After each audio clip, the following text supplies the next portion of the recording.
Got old socks? Ever wonder what to do with those old socks that lost their match? Before you toss them, wait. Welcome back to Chascrazycreations. Today, I'm sharing over 20 brilliant ways to use them. And you won't believe number 3, it's a game changer. Forget buying dusting cloths, just slip a sock on your hand. You can use it to dust surfaces. The great part is it's soft, so there won't be any scratching. Use it on shelves, knickknacks, furniture, and baseboards. Check it out. Gross, but the best part is you can launder and use again. This also does well for dusting your television sets or your electronics. I love to dust my blinds with this. You can grab onto the blind or simply wipe down the whole thing. And I just love that you can see all it's cleaning up. Replace those expensive Swiffer pads with an old sock. Just slip it over the bottom. Use this to clean up your wood floors and your tile floors. The best part? It's eco-friendly, so you can wash and reuse. Lost something in the couch? Cover a vacuum cleaner hose up with a sock and secure it with a rubber band. This is a great way to clean the cracks and crevices of your couch, and you never know what you're going to find. Protect your floors. Slip socks over chair legs and table legs, and they'll slide like butter. No scratches. In this case, I had a very heavy chest that I needed to slide, so I put the socks underneath each corner, and I was easily able to slide it over to where I wanted to by myself. Once I got it into place, I removed the socks. I can wash them and use them again for something else. Are your clothes always falling off the hanger? Or maybe you hate it when it falls into a crack on the hanger and it stretches out the piece.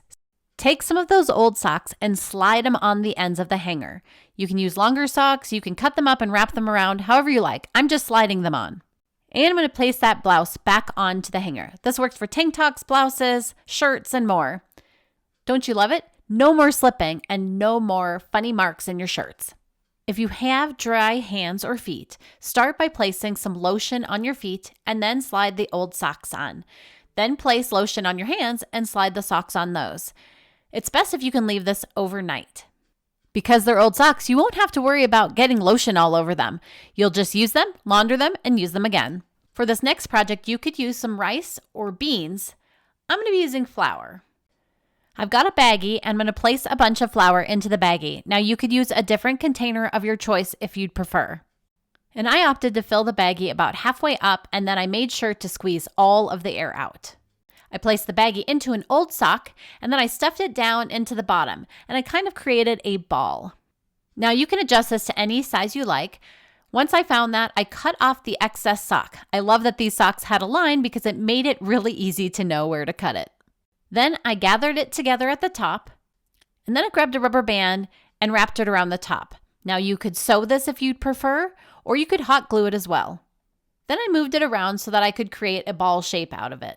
And here you have it, your own stress ball. This would be a great project to do with kids as well. Just wait till you see all the things this sock's going to do. I'm going to start by stuffing a toilet paper roll or a paper towel roll into the end of the sock. And then I'm going to take some rice. I'm going to cut off the end of the rice so that it flows out at a steady pace. And I'm going to use that to pour the rice into the sock. I'm going to fill the sock up pretty substantially. How dense or soft you want it will determine how much rice you'll put in it. You could use a funnel as well, but I'm going to remove the paper tube now, and I'm going to spread out the rice to make sure I've got the amount that I'd like. Now, there are a lot of ways you could choose to close the opening of the sock. You could use hot glue and glue the end of it. You could also sew it if you prefer, but I'm going to use a rubber band. I'm just going to wrap it around the end so that it holds itself closed. I'm going to open my freezer and find a place for it to live inside. Now, I leave mine inside all the time, but you'll want to at least leave it for 30 minutes. Now I'm taking it back out, and I'm using it as a cold pack. Now you could use this for injuries or swelling, but I'm going to use it as an eye pack and get to enjoy a little pampering. If you have one of those commercial packs, these can be too cold to use directly on your skin. So take one of those old socks and hang on to it. You can slide those ice packs inside the sock. Now that it's slid in the sock, I can place it on an injury or swelling, and now it isn't so cold to the touch. Now, another alternative with this same sock is to place it inside your microwave. Set the timer for your desired warmth of your warm pack. Take it out of the microwave. And now I have a warm pack that I can place on any injury, keeping it nice and toasty. You can also take a larger sock and do the same thing by filling it up with rice and then adding a rubber band. Heat it up to your desired temperature in the microwave. Place it under your comforter and in your sheets and leave it there for a while to warm your bed up.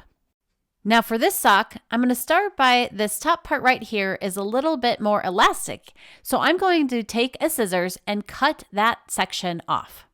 And I'm going to save this piece. Now I've got some baking soda and I'm going to place a cardboard tube back into the other end of the sock, and then I'm going to place a bunch of baking soda into the sock. Now the amount you choose is up to you. I'm going to wrap a rubber band around the sock. Now you could leave the excess and then just wrap the sock again, or you can cut off the excess like I'm doing. What you have here is an odor eater.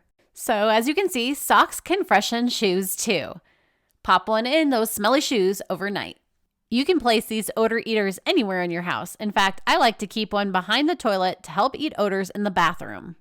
Another thing you can do with a sock, put a soap bar inside the sock, lather up, and get exfoliating scrub. Plus the added bonus, no more slippery soap bars. Fill a sock up with some beans. Leave some room at the top and add a rubber band. Squeeze a section out of the bean mixture and make sure the top is a little bit smaller than the bottom, and add another rubber band to secure the two sections. Use a scissors to cut two sections out of the top part of the sock and then hot glue those together. Add bows, a face, and a tail to complete your bunny. Here is the back of the bunny, and here is the front of the bunny. I just love how he turned out. Now let's make another. For this next project, I'm taking some beans and I'm placing them into a sock so that it fills most of the sock up. And just like the bunny, I'm adding 2 rubber bands to this sock. I'm going to take another sock and I'm going to cut off a section, add a little rubber band to it, and I've made a little hat. I'm going to take another section of sock and I'm going to make a little scarf. I place the scarf around the neck and then the hat on top. And then I added a face with beads. And now I've created a super cute sock snowman. For this next project, you could use soap or you could use a sachet and place it in a sock. What I'm going to be doing is placing one of those paper tubes into the sock and then adding a bunch of lavender to the bottom of it. You could use a different herb of your choice. Now I'm going to remove the paper tube and then I'm going to use some yarn and tie it. I'm going to trim off the extra sock, and here you'll see I have a cute sachet, and I can place this into my drawer to make my drawer smell lovely. These would also make a great gift. Okay, do you remember that little piece I cut off the sock earlier that was kind of elastic? Well, I can take that and I can use it as a hair tie. For this project, I'm going to cut off the top of the sock. Then I'm going to slide it onto a stainless steel travel cup. And I've made my own coffee cup. If you have a dry erase board or chalkboard in your home, you can use an old sock as an eraser. Now, I know glass cases are the best for our glasses, but if in a pinch, you can slide some glasses into a sock to protect them. When heading out of town, here's a few tips with socks. You can place socks over your shoes to protect your suitcase and clothing from those dirty shoes. And if you're traveling with jewelry, you can place your jewelry in a sock and that will protect them as well. Do you remember that large sock that we used in the bed earlier? Well, you can also use it and place it in front of a drafty door to make it a door draft stopper. And I hope this inspires you to try some of these sock hacks today. I'd love it if you'd subscribe to my YouTube channel and my blog at chascrazycreations.com. Which one of these is your favorite sock hacks? Let me know in the comments below. Phew, doing all those sock hacks was a lot of work. I think I deserve a break. And get my free guide, 21 Sensible Home Hacks to make you a smarter homeowner. Look for the link in the description below. Thanks for watching. And I'll see you in my next video. And don't forget to like, share, and subscribe.